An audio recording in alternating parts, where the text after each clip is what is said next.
Programa Mercado e Ação retorna do intervalo, onde você deve ter tomado um gostoso café. Estamos com o vereador Cássio Trogildo e iríamos falar sobre a participação popular na sua gestão. Por favor, vereador. Esse é o segundo eixo que nós pretendemos, então, priorizar na Câmara Municipal esse ano, além da resiliência, que já falei no bloco anterior, e principalmente em função da grande cultura que nós temos de participação popular na nossa cidade. O ano passado nós fizemos 26 anos de orçamento participativo.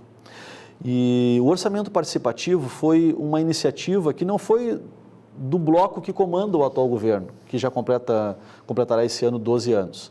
E o prefeito Fogaça, lá em 2004, quando disputou a eleição, disse, não, as coisas boas nós vamos manter. E o orçamento participativo foi uma das coisas boas que o prefeito Fogaça manteve, que é a consulta da população em 17 regiões e 6 temáticas de como investir, no que investir o orçamento público da capital de todos os gaúchos.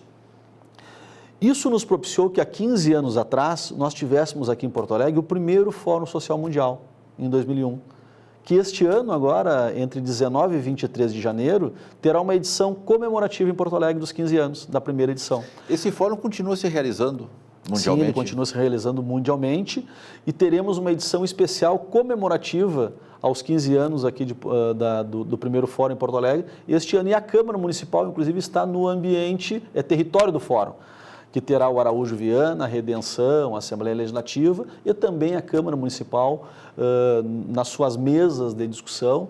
O Fórum Social ele é um evento autogestionável, né? Sim. Então, os próprios temas são propostos através do site, as inscrições são através também do site, e nós teremos, então, a Câmara Municipal participando ativamente do território do Fórum. O perfil dos assuntos, aproveitar a fala do Fórum, o perfil dos assuntos discutidos dentro do fórum, dos fóruns, nessa sequência de tempo, ele começou muito com a discussão do papel do homem na sociedade. E hoje ele está muito mais discutindo a sustentabilidade. Na verdade, assim, ó... Está certo procede essa linha? Na verdade, assim, os temas do fórum são, como ele é autogestionável, então são livres as proposições. Então nós teremos toda a gama de discussões. Na Câmara Municipal também nós já temos algumas confirmações, como o mundo do trabalho, a questão das ervas medicinais proposta pela vereadora Jussara Coni, que é uma das nossas coordenadoras pela Câmara, ela e o vereador Janta, que propôs essa questão. Sim. Do tema do trabalho, são os nossos 2 representantes na organização do fórum aqui de Porto Alegre. Então isso vem consolidar esta questão da nossa democracia participativa. A Câmara Municipal é a materialização da nossa democracia representativa e nós queremos fazer o somatório disso, tendo inclusive um espaço físico lá na Câmara Municipal, onde a gente possa chamar do espaço comunitário, o espaço da democracia participativa, onde o líder comunitário, o delegado, o conselheiro do AP possa se dirigir lá e ter um atendimento diferenciado. Vamos ao assunto, ainda não é polêmico, mas daqui a pouco nós vamos chegar no polêmico, que é o Uber. Mas existe uma série de obras que foram iniciadas na época da Copa, ou em função da Copa. Essas obras, elas estão ainda atrapalhando bastante o trânsito, a mobilidade urbana. Como é que está isso? Como é que está andando? Luiz, sabe que eu era secretário municipal de Obras e Viação quando Porto Alegre foi, então, selecionado como uma das 12 subsedes da Copa do Mundo. Na verdade, essas obras foram chamadas, eu diria até de forma como apelido, no início, como obras da Copa, mas elas são todas obras de mobilidade urbana, necessárias há muito tempo na cidade de Porto Alegre.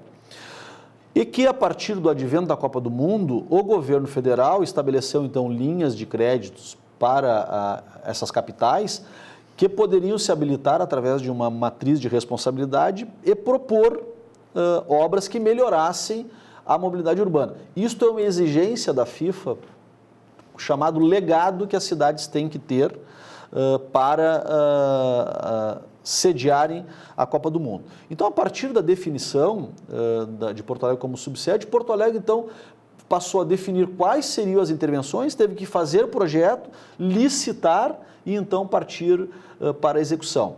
Então, eu vejo, assim, aqui, a Copa do Mundo aconteceu, está aí a demonstração de que essas obras não eram necessárias para que a Copa do Mundo... Eram necessárias para a cidade, não para a Copa. Para a cidade, elas não são obras que vão ficar como legado. A grande maioria, o prefeito Fortunati até já anunciou a semana passada, a grande maioria, ele tem dito que 80% das intervenções estarão concluídas até o final do seu governo de 2016 e 20% das intervenções aí ainda ficarão para o próximo governo executar.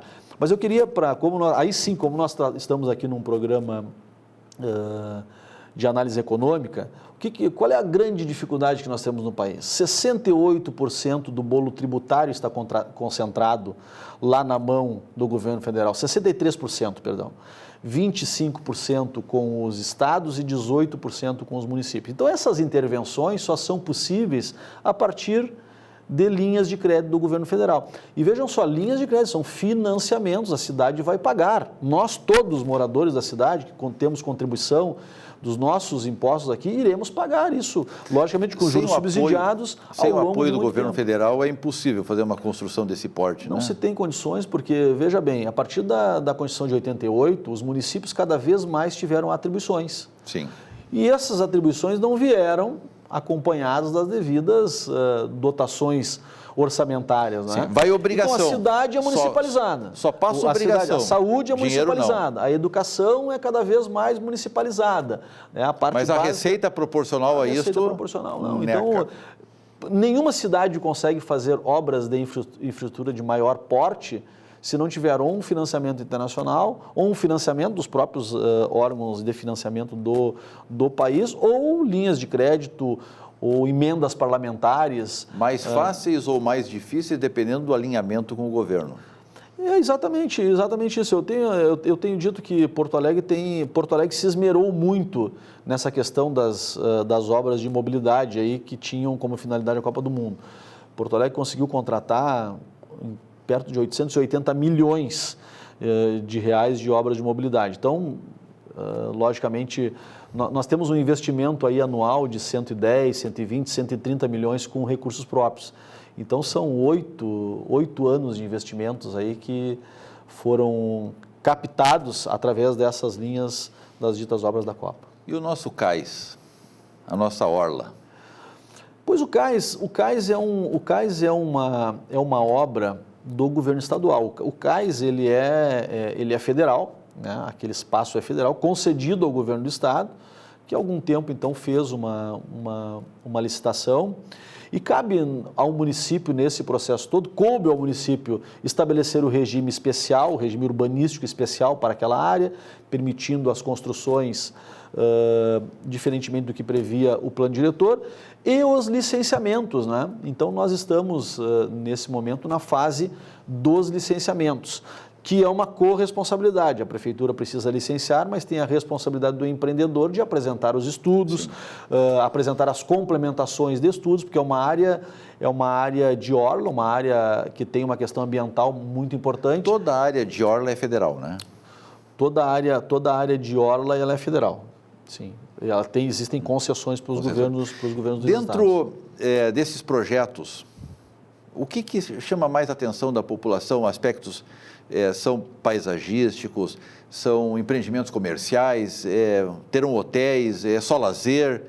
Como vai estar essa distribuição? Que isso tudo tramitou pela Câmara, né? O regime urbanístico, assim, a Câmara não aprovou o que vai ser construído. A Câmara aprovou o regime urbanístico, logicamente, dentro de uma proposição. Então, ali tem a previsão de prédios comerciais, de prédios residenciais. E o importante é que esta obra do Cais do Porto vai fazer a ligação com a parte do gasômetro em direção ao sul da cidade, que também já entrou em obras com aquele projeto que já está com os tapumes ali? Já estão com os tapumes, que já está contratado, que é os primeiros 2,3 quilômetros, se eu não me engano, do projeto do urbanista Jaime Lerner, que foi prefeito lá de Curitiba. Ali não terá empreendimento comercial ou terá? Também? Não, ali é comercial não. Talvez algum restaurante, alguma coisa, eu sinceramente não vi o detalhamento do projeto. Mas empreendimentos maiores, como prédios comerciais? Não, prédios ali não. Ali não teremos prédios, ali é um projeto de integração da orla e isso vai ser uma sequência que vai dar uma nova característica à nossa orla de Porto Alegre, desde o Cais Mauá até essa parte ali do projeto Orla, do Jaime Lerner, que vai até a Rótula das Cuias, não é? Sim. Que vai dar uma outra já... Eu recordo ter visto o projeto, ele é muito bonito. Não, ele é bastante interessante, toda hora a imprensa tem divulgado. Uma pergunta agora, primeiro fazer um pequeno comentário. Há muitos anos atrás, eu não recordo em qual país, aquelas maquininhas de refrigerante que tu coloca da moeda e botou a moeda perto do botão e cai lá embaixo um refrigerante. Conforme a temperatura, ela mudava o preço. Aquece a temperatura, as pessoas demandam mais, têm mais vontade, cresce alguns centavos o preço.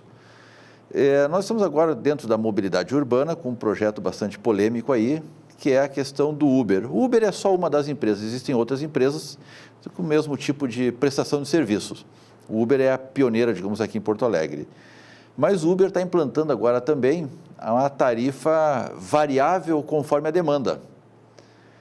Já estava um pouco complicado de criar uma legislação que contemplasse isto, esse novo meio, esse novo instrumento de mobilidade. Essa questão da cobrança variável quer me parecer que vai complicar um pouco mais. Existiram queixas no Natal em algumas outras cidades, no Ano Novo, em que os valores passaram a ser cobrados em até 9 vezes maior que o habitual. Na verdade, assim, ó, nenhum processo tem solução mágica. Então, a mobilidade urbana não vai ficar completamente solucionada pelo advento do Uber, que é um aplicativo, né, ou outros aplicativos da mesma que tenham esta finalidade. Nós discutimos na Câmara Municipal um projeto de autoria do vereador Cláudio Janta, que inicialmente esse projeto proibia o Uber. Com as emendas que foram apresentadas, o Uber passou a ser aceito mediante regulamentação. A grande verdade é que o Uber se instalou em Porto Alegre de forma ilegal, porque a legislação de Porto Alegre já previa que este tipo de operação precisava ter autorização. E para isso precisava de regulamentação. Tem um grupo de trabalho na prefeitura trabalhando na regulamentação do Uber. E esse tipo de problema que tu estás relatando e que eu também acompanhei aí pela imprensa, as reclamações, só acontece justamente porque falta regulamentação. Agora, isso fere, além da regulamentação da questão da licença de operação, isso fere outras questões aí do ponto de vista do Código de Defesa do Consumidor, onde o preço tem que ser muito claro. Né? A informação tem que ser ostensiva. Exatamente, tu não pode embarcar num serviço ou ir utilizar um serviço que tem a rotina de cobrar um valor, você embarca e daqui a pouquinho o preço é outro, não é? Então, mas eu acho que isso se resolve com regulamentação. Eu, particularmente, a grande maioria dos vereadores, não somos contra o Uber, mas a grande maioria entende, sim, que precisa da regulamentação. Do jeito que foi aplicado, inclusive o Uber vinha conversando com a prefeitura para que se fizesse uma regulamentação. E o grande descontentamento que houve da cidade, manifestado pelo prefeito, foi justamente que, em determinado momento, o Uber parou de conversar e começou a operação. Abandonou a mesa. Abandonou a mesa. As pessoas que usam, claro que o referencial é o táxi. No táxi, o motorista não desce para abrir a porta, às vezes está barbudo, suado, enfim. A gente sabe que a luta ali de 12 horas sentado numa direção não é fácil, ainda mais quando às vezes não é o proprietário do automóvel, não tem um controle disso tudo. Mas o táxi também acabou se desleixando um pouco ao longo do tempo e dando espaço a modalidades alternativas de transporte.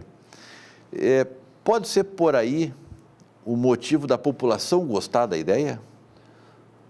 Talvez sim, eu acredito assim, ó, a concorrência ajuda, não é? Eu utilizo bastante táxi, acho que tem uma grande maioria dos prestadores de serviços de táxi que são competentes, são atenciosos, não é? Tem uma pequena minoria, como em todas as atividades, que talvez possam melhorar e que deverão melhorar, sob pena de sucumbir, não é? Até claro. Porque o Uber é uma realidade, ele será regulamentado, não é? Logicamente que precisa estabelecer um regime de competitividade. Exatamente como. Isso, precisa estabelecer um regime de competitividade, também não dá para cobrar tudo dos taxistas, não é? Para os taxistas, uma regulamentação que faça muitas exigências e para o Uber, exigências menores. Então, essa regulamentação justamente vai acomodar o processo, que é o que cabe ao Estado, né? Ajustar e fazer o equilíbrio das atribuições. Vereador, nosso tempo estourou. Esse assunto nós vamos voltar a conversar e o senhor já está convidado a retornar ao nosso programa para que possamos continuar com esse assunto à medida que ele for evoluindo na Câmara. Ficamos por aqui, agradecemos a sua audiência.